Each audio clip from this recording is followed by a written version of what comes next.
حضرت موسیٰ علیہ السلام ایک دن پیدل سفر کر رہے تھے کہ اچانک آپ کو تھکن محسوس ہوئی تو آپ نے اللہ سے رابطہ کیا اور کہا کہ مجھے سواری عطا کی جائے۔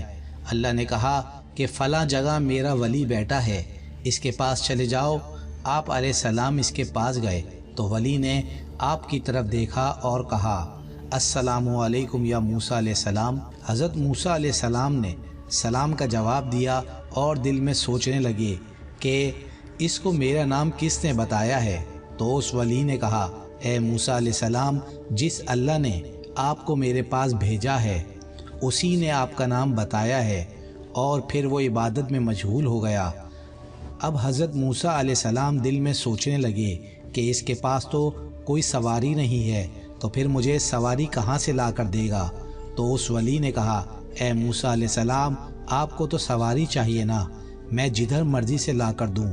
حضرت موسیٰ علیہ السلام بڑے حیران ہوئے کہ یہ ولی میرے دل میں جھانک رہا ہے، حالانکہ میں نبی ہوں اور یہ ولی۔ اب اس نے کہا اے موسیٰ علیہ السلام، سواری آ جائے؟ تو آپ نے کہا آ جائے۔ اس ولی نے آسمان کی طرف دیکھا کہ بادل کا ٹکڑا جا رہا تھا تو اسے آواز دی کہ نیچے آ جا اور سواری بن جا اللہ کے نبی کی۔ جب وہ بادل کا ٹکڑا نیچے آ کر سواری بن گیا تو حضرت موسیٰ علیہ السلام نے اس سے پوچھا کہ کتنی عبادت کر بیٹھا ہے جو تجھے اللہ نے یہ مقام عطا کیا ہے؟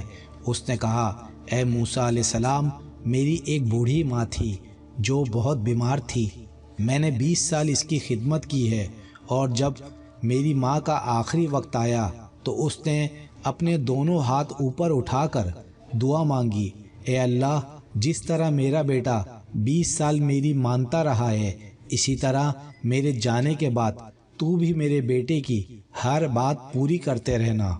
اور اس وقت سے مجھے یہ مقام عطا کیا گیا ہے۔ تو پتہ چلا کہ ماں کی خدمت سے بھی اللہ بندے کو بلند مقام عطا کرتا ہے، جبکہ ہم ماں کو پوچھتے بھی نہیں اور باتیں اللہ کے قرب کی کر رہے ہوتے ہیں۔ میرے بہن بھائیوں، اگر آپ کو اللہ کا قرب اور اچھا مرشد کامل بھی مل چکا ہے تو پھر بھی اپنی ماں اور باپ کی خدمت میں مصروف رہیں۔ اللہ عز و جل ہم سب کو والدین کی نافرمانی سے محفوظ رکھے، آمین۔ اس ویڈیو کو زیادہ سے زیادہ شیئر کریں، اچھی بات دوسروں تک پہنچانا صدقہ جاریہ ہے۔ جزاک اللہ۔